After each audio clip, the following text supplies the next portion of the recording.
So I'm Larry Culpepper. I was actually president during the mid-1988 or 80s. Who was here in the 80s? Who came to NAPCRG then? Great. Okay, so we have to wait. Who was here in the 70s? You'll also notice I'm the last one that doesn't have a coat and tie. So during the early 1980s, we entered the computer age with network and email coming actually late in the decade, although the World Wide Web was still far in the future. The Selectric typewriter, with its memory feature, actually revolutionized manuscript preparation. Begun in the 70s, using global field testing, we continued development of key measurement tools. These were the building blocks of a second generation of more advanced tools. ICPC, using several of these, supported measurement of episodes of care, adding the dimension of time to our toolkit. The Transitions Project, remember this, Mars? Using ICPC and led by Henk Lambert with Mars Wood, was a landmark Dutch study that described the content of family medicine as measured in episodes, described how episodes evolved over time, the resources they consumed, and their outcomes. And similar studies were spawned in other European countries with their epidemiologic bases. 1982 was the formal startup of Aspen. And Aspen allowed us to challenge the tyranny of specialty expert opinion. From the start, Aspen required an age-sex registry to measure the population base of the research laboratory, and eventually was connected to NAMCs in the United States population. In 1985, NAPCRG and Aspen launched the International Primary Care Network and its otitis media study. Jack Froome and I, started new networks in 5 countries, networked these with 9 others. The otitis study gave to us the surprise finding that otitis media might not need to be treated. One of Aspen's first 3 studies found that Aspen patients experiencing a spontaneous abortion could be managed with no intervention. A major methods challenge mastered after 2 years, that of linking outcome to event, demonstrated that this conservative treatment was actually safe and effective.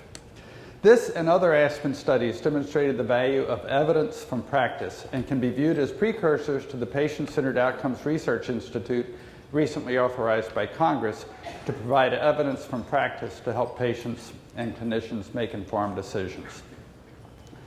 The Aspen Headache Study directly challenged the expert consensus about when practitioners should order a CT scan. The portion of headaches Aspen practitioners reported as severe was very similar to the rate in NAMCs and in a Canadian study conducted by Martin Bass's group, about almost half. However, while the NIH expert consensus opinion at that time was that this half of primary care headache patients should be sent for CT scans at initial visit, in Aspen, only 2% rather than the 46% actually were sent. This represented a $2 billion potential savings, but it also could have simply just reflected lousy care. Aspen's headache was the lack of outcome data, and it would take Aspen until '93 to demonstrate that the clinical assessment and judgment of the Aspen physicians was impeccable, saving enormous cost, worry, and false positives with virtually no delay in diagnosing serious disease. Aspen mirrored a larger theme that our research is community-based and responsive to community priorities.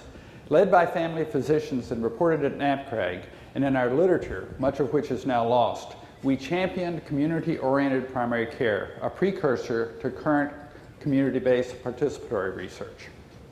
Much of the literature of this era is not accessible to many of us and our students. However, a review of the issues of JFP and family medicine from these years reveals rich and deep roots and profound insights into enduring themes. In 1984, I surveyed all U.S. departments and residencies and found not a single family physician faculty member who had received federal research career development support at the fellowship level or beyond. Related NIH data at the time showed why we had very few federally funded family medicine investigators. This data was critical in lobbying Congress, and in 1985, NAPCRG members, along with other members of the family, helped secure a NERSA set-aside of 0.5% of funds to establish our research training base. We then had to battle for about 2 further years to keep these funds from being diverted at NIH to basic research. Jonathan Rodnick, as president of STFM, summed up where we were in 1988. 6 NERSA slots a year newly awarded for the entire discipline, and still we were not even rounding error status in the federal research budget. However, we were on our way to expanding our research skills and training. In 1988, Family Medicine also set a first for our field, a journal section devoted to research methodology. The first article by McKay identified the epidemiologic underpinnings of our research, reinforced our community and population base, and anticipated our move toward community-based care and accountable care organizations. McKay also highlighted the need for what would later become the qualitative and multi-methods approach of our research, his thick and thin research. He described family medicine as the discipline to merge these approaches. As we closed 1988, we had defined the centrality of patient outcomes in a population frame for our research, enhanced our research skills, established practice-based networks as laboratories, recognized the need for epidemiologic and qualitative tools, expanded our faculty preparation for research careers, and established our fellowship base for the future.